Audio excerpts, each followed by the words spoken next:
Helpful for life. Now is when you use the beautiful thickening power of the roux to make a delicious sauce. Roux plus liquid equals sauce. In our case, the liquid is milk, which creates what is called a bechamel.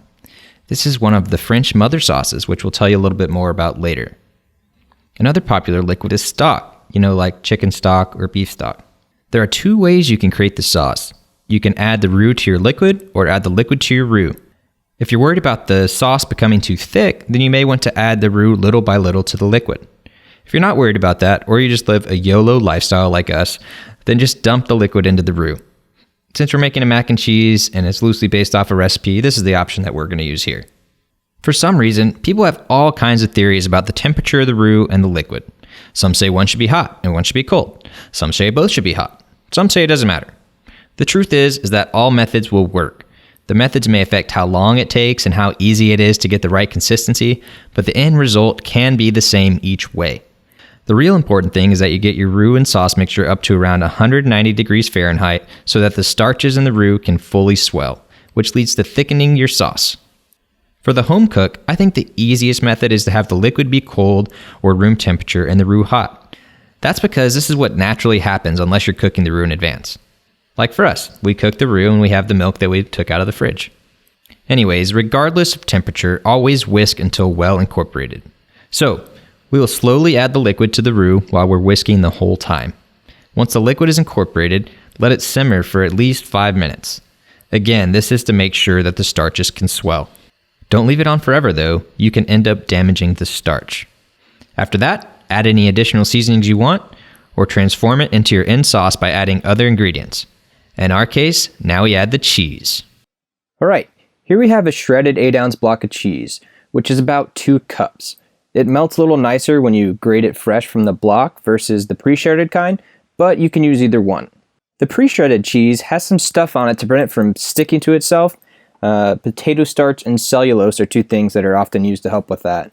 Oh, and by the way, the bags usually come in 8-ounce packages as well, just like the block. Before we move on, let me give you a couple of notes about cheese graters. First, whenever you're looking to buy a cheese grater, make sure you keep in mind how you're going to clean it. Fortunately, this one here has a piece that removes, which makes it really, really easy to clean. But a lot of times you're going to have to fit your sponge or scrub brush into the small space within the grater to clean it, which can make it a pain. So I strongly advise you, try and find one that is easy to clean, because if it's not easy to clean, you're not going to want to use it.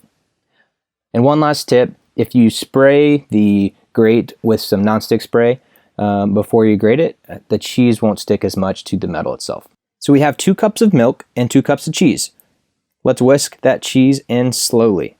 If you want to get this kind of creamy effect when melting cheese without making a roux, you can use something called melting salts. 2 examples of this are sodium citrate and sodium hexametaphosphate.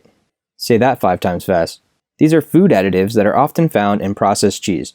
For example, that lovely American cheese that is often put into grilled cheese.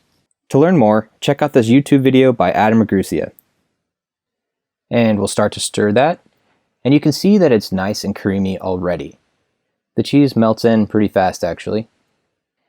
And we're just using some sharp cheddar here today, but you can switch in other types of cheese like Swiss or Gruyere or pepper jack or whatever tickles your fancy. When you're cooking anything, make sure to taste and season as you go. Just keep in mind what you'll be adding later, which reminds me, mac and cheese is an amazing base to add to. Throw in some fried chicken, some bacon, or maybe some seafood. It will all be delicious. For example though, if you're adding bacon at the end, you won't need to add as much salt to the sauce because bacon is salty. Okay, add most of the pasta in and then stir to check the consistency. I like my noodles to be cheesy, so I don't want to add too many noodles. It looks like it can handle the rest, so I'll mix those in now. Okay, one last thing I remember about the pasta. When you're making a sauce, you may want to reserve a little bit of the starchy water that comes off of the pasta. So when you're draining it, maybe just drain a little bit of it into a cup or a bowl. And you can use that starchy water to help thicken up sauces.